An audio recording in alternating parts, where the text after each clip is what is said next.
Om Swastiastu. Di sini kami akan mempresentasikan tentang catur asrama, bagiannya yaitu graste dan wanaprastha asrama. Izinkan kami memperkenalkan diri terlebih dahulu.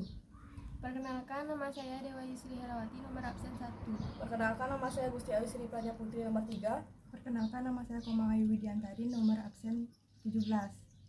Graste asrama adalah jenjang kedua dari catur asrama. Kata graste berasal dari dua kata, yaitu kata gre yang artinya rumah, ste artinya berdiri. Jadi graste artinya berdiri membentuk rumah tangga.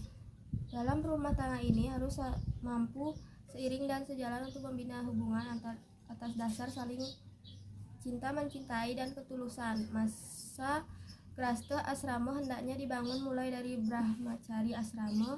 Tatanan hidup brahmacari dituruti dan tujuan hidup brahmacari telah diraih, barulah dengan optimis mengabdikan ilmu itu di masyarakat.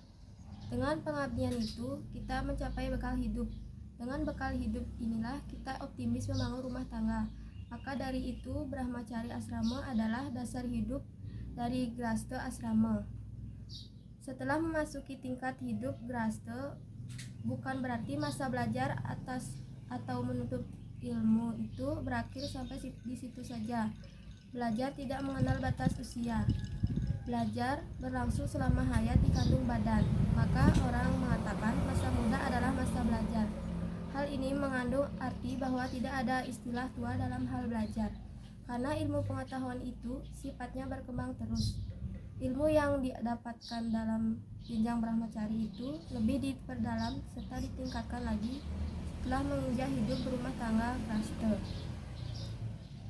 Ciri seorang graste adalah memiliki kemauan untuk berdiri untuk mewujudkan swadharmanya. Dalam catur asrama ini, kedudukan graste asrama inilah kedudukan yang paling sentral. Suksesnya seorang brahmacari dan panapastra amat tergantung dari kemampuan graste asrama melakukan kewajibannya untuk membiayai pemeliharaan dan biaya pendidikan brahmacari asrama.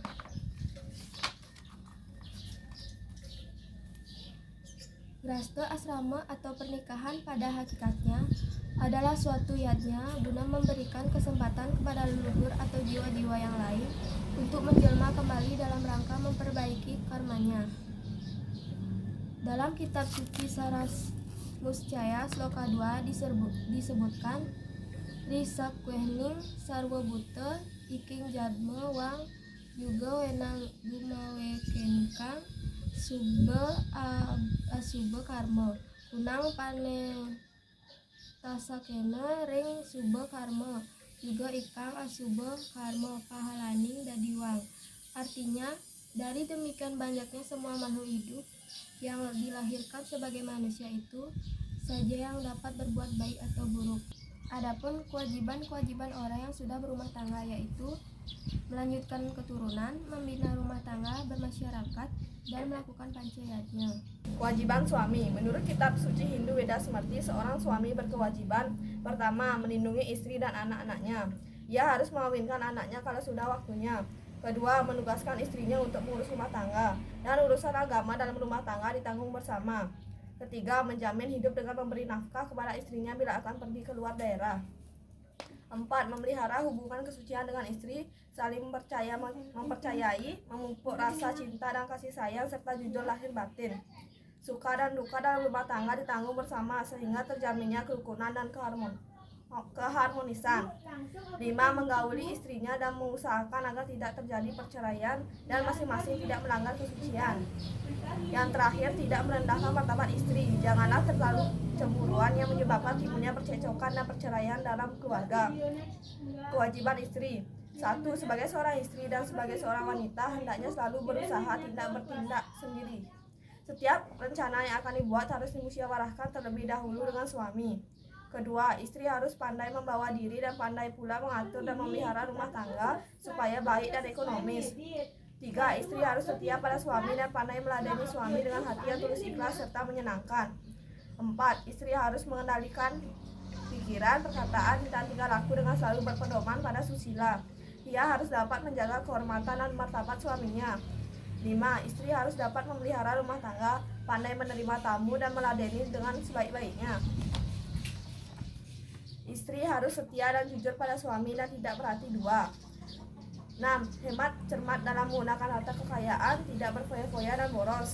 Yang terakhir, tahu dengan tugas wanita, rajin bekerja, merawat anak dan meladeni kepentingan semua keluarga, berhias di waktu perlu. Antara suami dan istri harus selalu ada saling pengertian untuk mewujudkan keluarga sejahtera.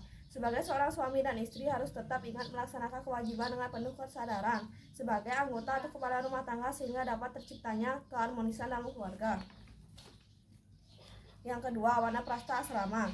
Warna prasta terdiri dari dua kata, yaitu warna yang artinya pohon, kayu, hutan, semak belukar, dan prasta yang artinya berjalan, berdoa. Jadi warna prasta artinya hidup mengasingkan diri ke dalam hutan, mulai mengurangi hawa nafsu, bahkan melepaskan diri dari ikatan duniawi.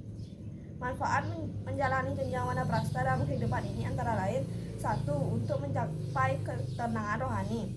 2. Manfaat sisa-sisa kehidupan di dunia untuk mengabdi dan berbuat amal kebajikan kepada masyarakat umum. 3. Melepaskan segala keterikatan duniawi. Menurut kitab Niti Sastra, masa warna prasta kurang lebih 50-60 tahun.